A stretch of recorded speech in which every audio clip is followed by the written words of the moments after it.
Can you translate this word into English? How about this one? Or this?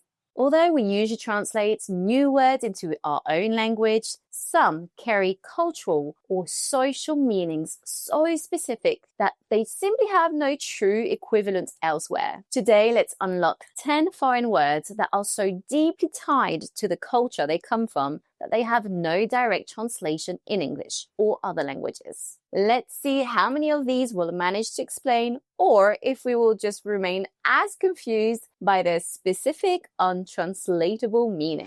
Our first untranslatable word is Poronkusema. It's Finnish and was used historically in Lapland. Poronkusema means the distance a reindeer can travel before needing a pee.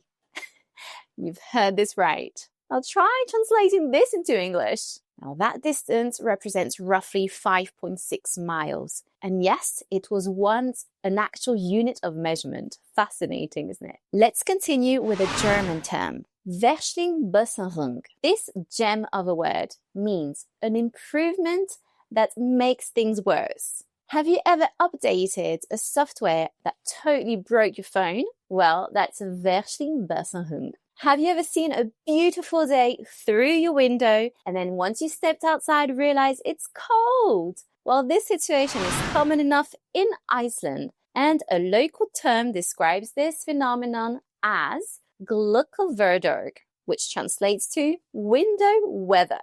Weather that looks beautiful from inside but is awful out. Think clear blue skies and hurricane force winds. Oh, if you don't like cold weather, that might be because you are a Friolero, somebody extra sensitive to cold. If you need 3 blankets in a 15 degrees Celsius weather, you will definitely be called a Friolero in Spain. Let's move on to warmer climates. How about Brazilian Portuguese? Here we have found the word Cafuné, a delicate word for tenderly running your fingers through someone's hair.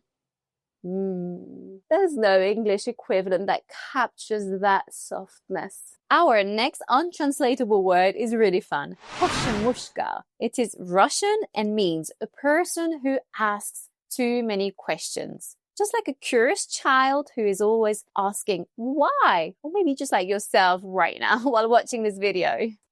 Let's re-energize after dealing with a Pochemuchka with a tasty meal. Re-energize, or that drowsy, sleepy feeling you get right after eating a huge meal? Well, in Italian, that's called Abbiocco, the food coma of your dreams or nightmares. Number 8 in our list is a French word which cannot really be translated into English.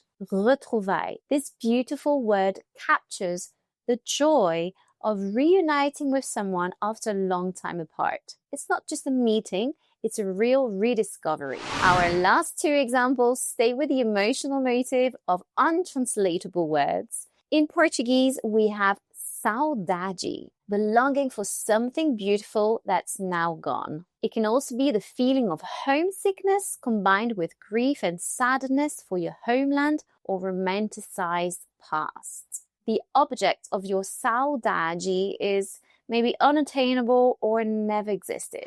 The word saudade could eventually be translated into Welsh, which has a word that expresses the same feeling. In Welsh, it would be hiraeth. Let's stay in Britain for our 10th and last example, the word whimsy. Not quite creative, not quite funny. Whimsy means playful oddity, a lightness of spirit that surprises you with charm. How did you like our 10 untranslatable words? Did you get them all? Let's wrap this up with a quick recap. Poronkusema, reindeer pee distance. Verschlimmbesserung, when a fix makes it worse. Gluggaveður, weather looks nice, feels awful. Friolero, cold weather drama queen. Cafuné, finger combing with love. Pochemuchka, the white kid. Abbiocco, drowsy feeling after a meal. Retrouvailles, a joyful reunion. Saudade, a feeling of longing or nostalgia. Whimsy, pure delightful nonsense. So how many of these words would you use if your language had them? And what's a word in your language that can't be translated? Drop your favorite untranslatable word in the comments below. We might feature it in part 2.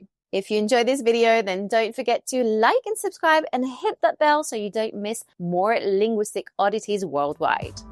If you learned something new from this video, give it a thumbs up. Then, hit subscribe and turn on your notifications. Have a look around our channel for more hacks and tips. And if you're watching on another social media platform, like or follow our page. See you next time.